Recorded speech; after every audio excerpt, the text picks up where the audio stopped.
Okay, hello everyone, it's Landie here from Alpasfit. I'm just going to quickly guide you through a little bit of how you can make this foam roller, this little guy, your best friend or one of your best friends. It really helps for tight muscles, and just when everything feels a bit tight and restricted, then you can use this for tight muscles, but also to really just release or work some of the fascia, especially in the upper back area. You'll see how good that actually makes you feel if you just do that maybe twice a week. Okay, so we're just going to start from the bottom up, give you some guidelines on how to use the foam roller and how to make the most out of it. So if you suffer with tight calves or from tight calves, then you basically put the foam roller between your legs like this, and then you'll feel definitely there's areas of tightness, and you just move over those areas. You put your weight on the area where you do feel the tightness, and you just shear from side to side. You can, obviously the more weight you put on there, the deeper you're going to get in there. So it really just depends on how stiff and how tight your calves are. And yeah, I would spend a couple of minutes per day on this. You don't need to do it for hours. And then move it obviously upwards just to get a few more of the areas in there. So yeah, as soon as you feel a bit of a release or a relief, then you can move up to the next area. But this really for general maintenance, and before it actually becomes quite an issue or a niggle, this is really good to keep them happy. Feeling so. Yes, okay. So that one is the calves. Then we're moving over to the quads. Quads, you can basically just lie on the foam roller, try and get the deep or the big quad muscle, and you basically go up and down. If you feel a tight area, specifically tight, you lie on that area and you actually go up and down. I definitely found my spot. Me too. And then you just stay on the spot. Then you don't move. If it's just general, a bit of creating some length in the muscle, then you can move up and down. But if there is a specific area that's tight, then you stop in that area and you go up and down and you lift that area. Okay, so obviously make sure that you do both sides, but you can spend a little bit more time on the side that is actually the problem. Then we move over to hamstrings. Same principle applies. You can just lie like this, put your one leg over the other one and roll forward. Some people don't suffer from tight hamstrings, or they don't really feel it. The more intervals and speed sessions you do, the more you should probably feel it, but generally it doesn't need as much maintenance as some of the other areas. But once again, if you find a tight spot, you can just move up and down on it. It's a bit more harder than others, or you can just drive with your heel in there. Okay, put weight on it and just up and down. And then you'll feel, here's a tight spot, up and down. Okay, hammies. Then the glutes, obviously that's most people's tight area or area of tightness. So you actually, lie to one side, and the glute that you are lying on, that leg is the crossed leg. So the same glute, the same leg is basically crossed. And then you lie on there and you wiggle your way until you find your tight spot. And again, shear from side to side, opening up that area, creating space, releasing some of the fascia there. Okay, should feel.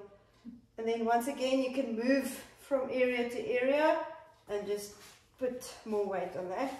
And then, don't forget the other side. And one side will normally be a bit tighter than the other side. And the more weight you want to put on it, the more you lean a bit more backwards. And you take off your arms. Try and balance. And then once again, find if there's a spot, you can either move your leg like this up and down, or you can start wiggling a little bit as well. Okay, the next one, the lower back, is also a nice one. You lie with your back upwards like that, and you can either like just lie like that and start rolling a bit to just get into that area. It's probably better to sit upright, then it's a core exercise and a rolling in one, and just shear over the lower back.